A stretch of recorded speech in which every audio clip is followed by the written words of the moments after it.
Okay guys, welcome to part 2 of the Q&A. I'm still on third groove with his questions that he was asking me. So next question is, in the winter you probably can't play much. How do you keep your game? Like I said, practice your short game. How would you fix a slice with your driver while your iron's going straight and nice? I can't really answer that question because there's so many different variables playing into why he could be slicing it. He could have his face open, he could be coming over the top, he could be chicken winging it. I really don't know, so I can't really answer that question for you.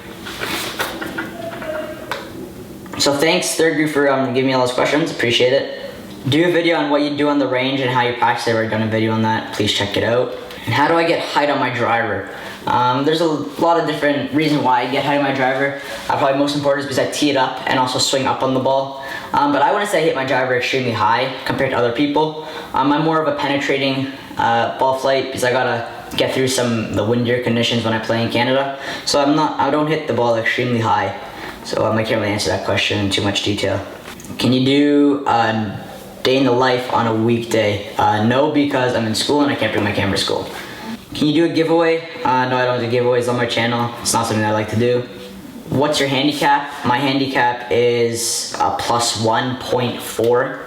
So if you guys don't know what that means, so every course has like a rating. So York Downs is 73.4 from the tips. And when I play from the tips, it means that I basically shoot 72. What workout to do to improve your game? I'll be doing a video on this, but a little insight. I do a lot of core and cardio. Those are the two most important parts. Cardio for your stamina and being able to stay focused for the whole round of the course, whether it's hot or cold. And then core helps you hit the ball a lot further. When it gets cold, do you wear mittens? I do wear mittens. It's very, very useful to keep your hands warm when it's cold out, because those are the most important parts. If you can't feel your hands, then say goodbye to shooting a good round. But also what I like to do is, I don't know how many countries have that are warm, but or states in the US, I guess, but hot pockets. If you don't know what those are, they're like heat pads. They're like heating packs that you squeeze and they heat up your hands. And they're literally like mini ice packs that just heat up when you expose them to oxygen. And I like to throw those in the mitts, and then the mitts stay warm for the whole time.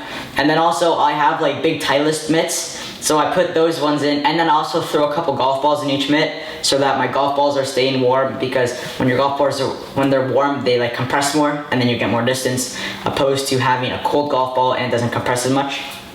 In Florida, where are you going to be? Well, I was in Orlando. That was a comment a couple weeks ago, 1 week ago.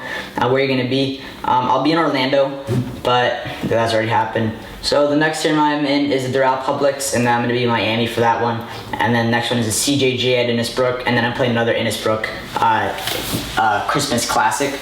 Those are both at the Cop Red course, so be sure to stop by if you're around there, and if you're in that tournament, say hi to me. Hey Angelo, you're great at golf, by the way, but do you ever have days where you can't hit a solid shot to save your life? And yeah, everybody has a shot, or a day where they can't hit a solid shot to save their life. My last day at the Golf Week Invitational had the worst range session I've ever had in this summer. I think I might have hit 20 drives on the range, and I might have hit 3 good ones that didn't tail off and slice 30 yards right. And then I just got on the course and I just dialed it in. I just focused on the basics of golf, focused on why I was seeing this slice. I just practiced every single shot coming from the inside. And even my irons were not on. Even when I thought I hit a good iron shot, it was still not a very good iron shot, like 15, 20 feet away. But what are you gonna do? I shot 2 under that round. It doesn't matter how bad you're hitting the ball. It matters on how well you can bounce back when you don't hit the right shots. How do you get a lesson from Dave Pelz? I didn't get a lesson from Dave Pelz. I just went to one of his clinics where one of his representatives taught the clinic. That was when I was a lot younger, but it was a lot of fun and really good help from those people. Was I a ninja for Halloween? No. How old am I to be able to drive? I'm 16 years old, and in Canada you get your learner's permit, which is your G1, at 16 years old. Hey, you bowl with baby bumper guards? No, I don't, but I like putting the line rods down. That's what that was referring to. That's funny. It must be just the camera angle, but your stance seems quite open to the path of your putter. That was one of my mastering your short game videos. Yeah, it is. I always had an open stance. My coach actually taught me either have a square stance or a bit open, because when it's closed, a lot of different stuff can happen. When it's open, your putter is still back to straight back and straight through. When it's closed, it's more arched. are arced and less and very inconsistent. Cause you want updated what's in the bag, but not just clubs, like everything in your bag, and hit every club after talking about it. Maybe I said okay, but I don't know if I could do that this year. Maybe when I go down to Florida in December, I'll have a pre-recorded one. But like, what is there for me to do an update of what's in the bag? I haven't got any new clubs, and like when I get new clubs, I guess I'll do an update of what's in the bag, but that probably won't be soon. And you can also buy the putting aid at Dave Pells or pellsgolf.com, and just go and you can just shop for it there. I just noticed that you putt with the toe up lie. Is that how you want the putt, or is there a flaw that has crept in? And that was from one of my Master Your Short Game videos. It's not really a flaw that's crept in. It has to do with two reasons. One, I've always liked putting with the toe up, but I also have a pretty long putter, which is a counterbalanced TaylorMade putter. So the toe is like pretty much forced up unless you hold your hands like out, which I don't like.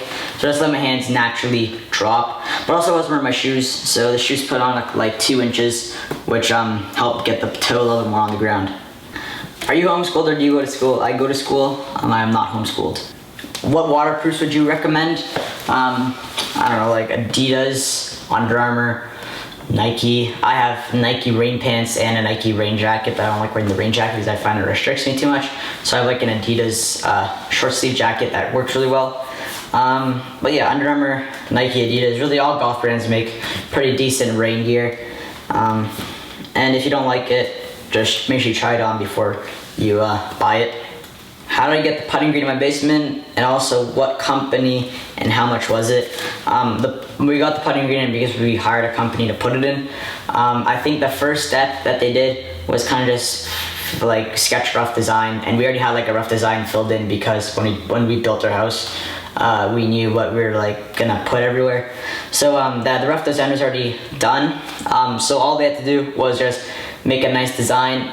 They put like foam boards on the bottom to like build it up a bit, and then they put their puzzle piece boards, so like the things that they put on the green so that it makes the shape. And they cut holes, and then they made like a cement outer layer around the whole green. That's why there's a little lip before you get up there, so that they could actually dig the holes down.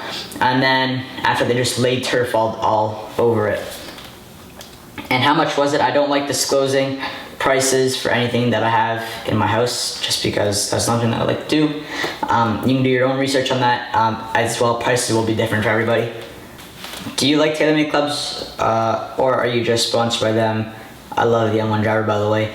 No, I just like TaylorMade clubs. I feel like they market their product nicely and properly, and they just perform really well for me. But that's different for everybody. Do you play hockey? No. I play golf, and I used to play baseball. And for a little bit I played hockey. I can't say that I didn't, but not really, no. I did play baseball for like 8-9 years for a AAA travel team that went to the States a bunch of times, and we did really well. But decided to stop that and play golf, or continue playing golf. Make a video on identifying cut lies and draw lies. I would have, but there are so many ideas that I literally ran out of ran out of time to do them all. Maybe when I'm in Florida in December, I might do it, but I can't do it now. What would you recommend, a 4-hybrid instead of a 4-iron? Just asking because I've noticed you have a hybrid in the bag. So yeah, I have a hybrid in the bag, but that represents my 3-iron, not my 4-iron. I did have a 5-hybrid that represented my 4-iron, but now I have a 4-iron in my bag. I just feel like if you want a hybrid and you need it, it's because you don't have a fast enough swing speed to get a 4-iron launched up into the air. But now that I've grown a little bit and put on a couple more pounds, I have enough swing speed to hit my 4-iron and get it into the air. And I find that irons are a lot easier to hit than hybrids when you can hit them properly. So that's why I have a 4-iron instead of a hybrid. Okay guys, that's the end of this Q&A. So 2 parts of Mastering Your Short Game, and that's the end of that series as well. Thanks for watching, I hope you enjoyed it. I hope these give you a little more insight into my life and how I see things. I know that a lot of you might disagree with what I've said, but if you do, just please keep it yourself. I know that everybody has their own opinion about everything. But yeah guys, thanks for watching, bye.